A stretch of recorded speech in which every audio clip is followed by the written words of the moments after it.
Hey, Bogdan here. I'm making this video because a friend of mine posted something interesting on the interwebs, and it got me thinking, and I haven't really been able to shake it too much. So I thought say something about this. I don't want to drop their names, but there's somebody I respect highly. And I know this person, and he's got a great heart. And um, he said something along the lines, and I'm paraphrasing, that he is concerned that um, with this whole COVID thing that's going on, and the position being that we're bringing a lot of things back into our country, that it's xenophobic is the word that was used, and he's asking basically the people that are responding whether they think it's xenophobic. And he has a business, and his part of his staff, the people that help him and work with him and for him, they live in other parts of the world too, not just here in Arizona, not just in the U.S., but outside of the U.S. And he points out how they're also suffering,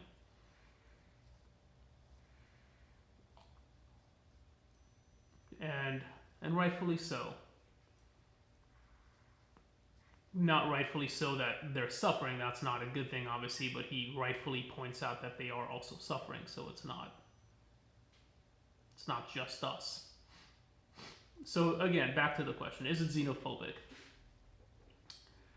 And I guess it depends on what that word means to you, because it's not a word I had heard except for relatively recently. Xeno is, as I understand, kind of an alien, and phobic is fear. So, are you afraid of something foreign, a foreign people?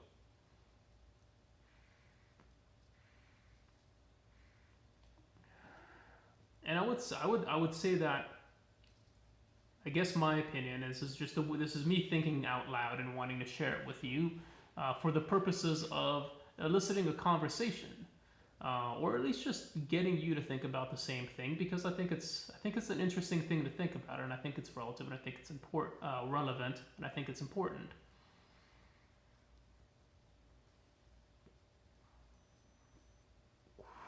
But I don't think it's necessarily that we're bringing things back into this country.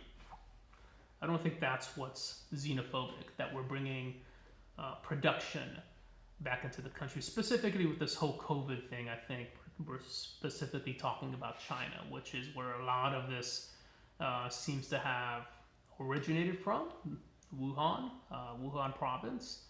Um, so is us taking back a lot of this production is xenophobic towards the Chinese?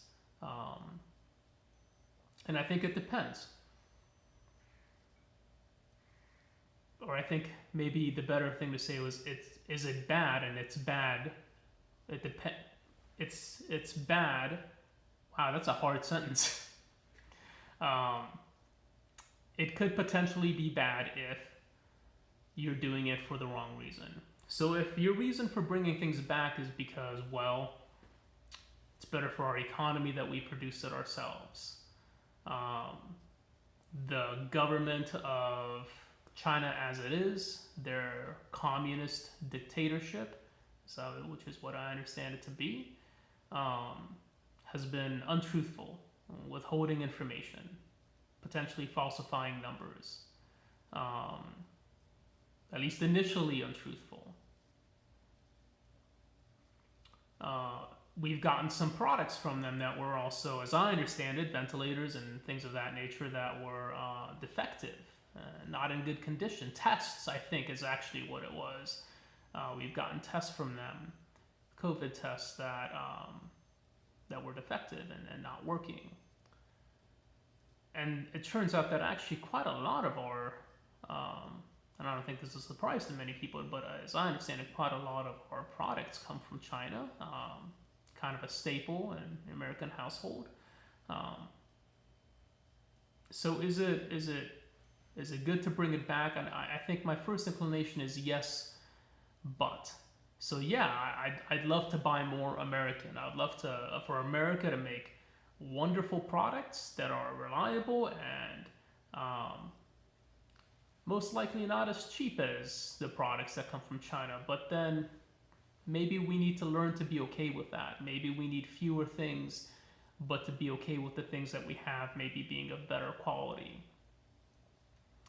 Um, I don't want to get too deep into the economic roots of this because I'm going to speak out of a point of ignorance pretty soon if I haven't started to already. But I think I can speak intelligibly by saying that yes, it could be a good thing for the right reasons. But if the reason is because now we hate the Chinese people, you know, we hate Mr. Lee at the grocery store because he's Chinese and, well, if he didn't create COVID, he knows someone who did. That's just pretty ugly thinking, you know. It was the same kind of thinking that existed in our country after 9/11 happened. Hopefully not to any great degree, but you know, certainly we've all heard the stories of people who looked Muslim being attacked in the streets, and that's really ugly and inexcusable, and just I mean, you can't defend something like that. So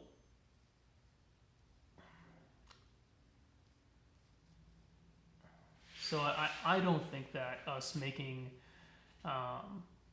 these moves as a country, I don't think it's from a point.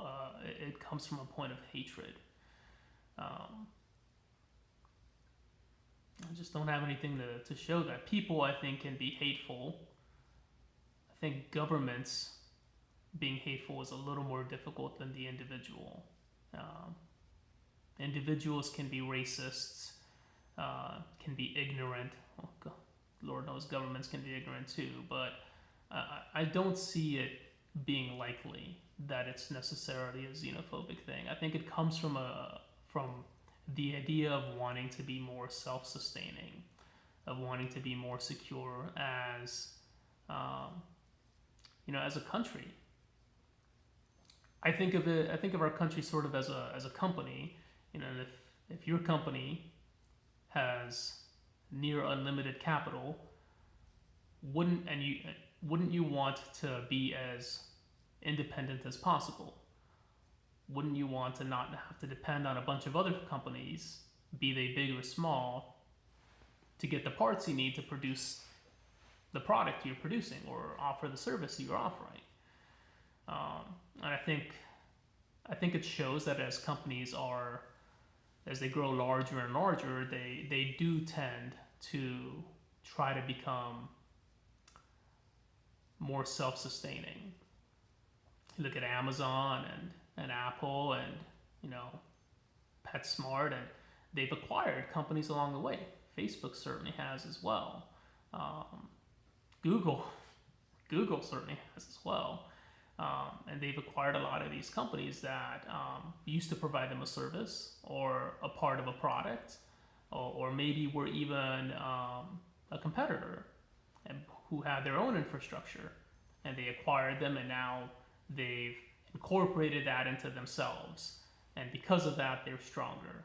And I think that politically, economically, I think that's the driving motivation behind it. But with that in mind, I think it's something that we need to be careful to guard ourselves against. And fear can be a great trigger towards acting irrationally and letting yourself go to dark places where you start judging people because of the way they look or what country they came from instead of who they are. I think we have a duty to be careful to not let our fear, or really not to let much of anything at all divide us into groups. We need to look at ourselves and at each other as individuals. And if we start grouping ourselves together and dividing ourselves because, I am white and he's black and that person's, Asian and he might have been from China, and that person looks Middle Eastern, he might be, because of that, surely he's a terrorist, and that person's from Texas, so he's got to, or Alabama, and he's got to be, white supremacist, and the other guy's from Los Angeles, so he's got to be, LGBTQ. I mean, you start grouping people into categories. You start thinking, if you do that, you're going to start thinking you know who they are, and you're never going to get to know them, and you're going to be doing yourself a great disservice. And that kind of mentality, if you look at history, can lead to just heinous atrocities. Because if you let that tribalism build, and you really let yourself play that out, and you should think about where this kind of mentality leads, then what you're looking at is, you're no longer looking at a human being. You're looking at an enemy, somebody that's not your clan. And I know I'm getting on a bit of a tangent here, but it's important. And if that person's not your clan, and you stop looking at them as a human being, and you start looking at them as an enemy, then all of a sudden you are able to do things to them that you would never do to a human being. And history teaches us this lesson, and it's been a painful lesson for humanity, and one that we've repeated again and again and again. We fall for the same trap. So, for the love of all that is good, don't let yourself do that. So I guess those are my 2 cents on the subject. I hope that at the very least, kind of spurs you to maybe chew on this a little bit, think about it. Feel free to respond. Would love to get your thoughts and your response. You can reply on wherever you see this link. Well, probably not wherever. If somebody posted it on some weird website that I'm never going to visit, then you'll probably never see it. But I have 9 subscribers, so that's probably not going to happen. But you can respond on Facebook if you're one of my friends or acquaintances that see this. Or you can probably just respond on the YouTube channel. That'd probably be the best place to respond if you want me to see it. And I'll do my best to respond to you and interact. I love getting to do that and having conversations. Until the next video, I hope you all do well, and I wish you all the best. And as always, if you found this interesting, please feel free to share it. If this is the first time you're seeing, please reviewing, please feel free to subscribe and turn on the notification so you can see my next one. I hope to keep these videos coming pretty regularly. I wasn't really able to keep up with that in the past, but I've resolved myself to try to keep the videos coming, even if I can't have them be highly produced. So no more fancy animation at the beginning of the video, and no more interesting music maybe through the video. But I really don't know that many of you are going to miss that. But anyways, like I said, I wish you all the best, and I hope I get to bring another one to you very soon. Take care.